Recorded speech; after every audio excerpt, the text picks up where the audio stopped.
Assalamualaikum, salam sejahtera.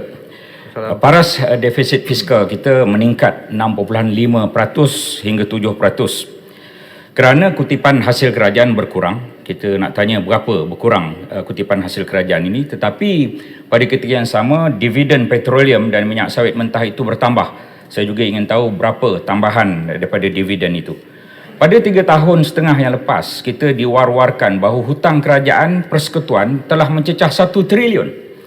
Tetapi sebenarnya pada ketika itu hanya 688 bilion.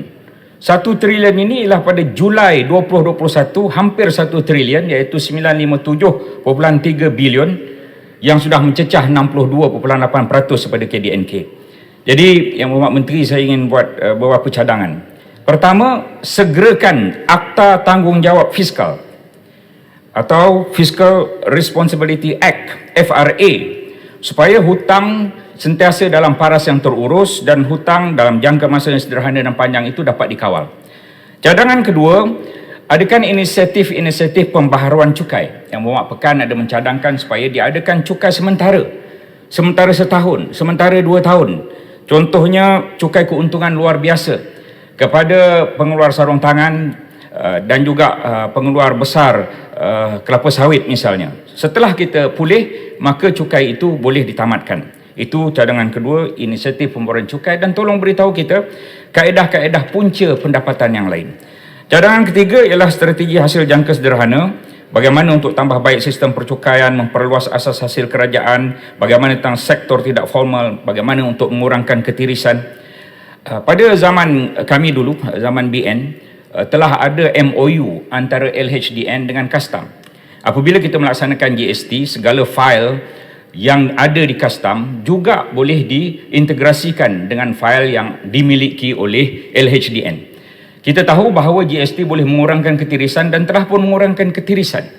Jika satu-satu syarikat ketika GST membayar 10 juta cukai, tetapi ketika SST hanya membayar 5 juta cukai, maka LHDN patutnya mengajar syarikat itu mengapa berlaku ketirisan yang sedemikian rupa. Itu cadangan yang ketiga, iaitu mengintegrasi data dengan agensi-agensi yang berkaitan. Yang Berhormat Menteri, South Africa 57.81% hutang kerajaan daripada KDNK. Germany 56.93%, China 55.36%, Thailand 41.47%, Korea Selatan 40.54%, Filipina 39.1%, Saudi Arabia 23.7%, Norway 36.75%, Turki 29.93%, negara jiran Indonesia 29.3%, New Zealand 28.07%, UAE 19.2%, Brunei 2.63%. Tadi Pasir Mas menyebut negara-negara maju, Jepun, USA, Perancis, UK, Singapura, Kanada. Tetapi yang saya senarakan itu ialah negara-negara yang juga ada maju, Germany, China, South Korea, New Zealand contohnya. Mereka boleh menurunkan peratus hutang daripada KDNK dengan begitu rendah sekali. Kita kena belajar daripada mereka ini. Dan saya ingin tahu bagaimana kita nak membayar cukai-cukai ini. Yang Berhormat Menteri, apa akan jadi daripada peratusan pembayaran cukai dalam bajet tahunan? Sekarang ini peratusan untuk membayar hutang 9 ke 11%. Adakah selepas ini menjadi 20% daripada bajet tahunan untuk kita bayar cukai, bayar hutang?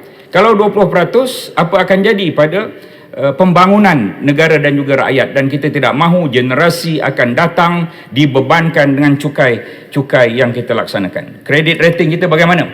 Adakah dengan meningkat pada 65% ini, maka kredit rating daripada peringkat antarabangsa akan downgrade Malaysia?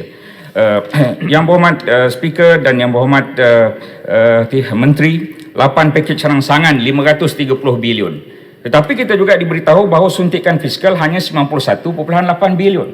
Berarti angka ratusan bilion yang lain itu, tolong jelaskan pada kita bagaimana ia dianggap sebagai pakej sedangkan rangsangan cuma 91.8 bilion. Walau bagaimanapun, oleh kerana permintaan ekspor China, Singapura, USA meningkat, minyak juga meningkat 70 ke 80 US dollar setong, tapi pada ketika yang sama kita juga terbeban dengan memberikan subsidi pukal. Apakah kaedah untuk mengatasi perkara ini, dan juga apakah kaedah untuk kita mengatasi hutang isi rumah? 89.6% daripada KDNK, antara yang tertinggi di Asia ini, dan hutang seperti kenderaan, rumah, kad kredit, hutang peribadi, perlulah ditambahkan lagi jaringan pendidikan keuangan ataupun financial education network supaya rakyat tidak terbeban dengan hutang-hutang ini. Terima kasih Yang Berhormat Speaker dan Menteri.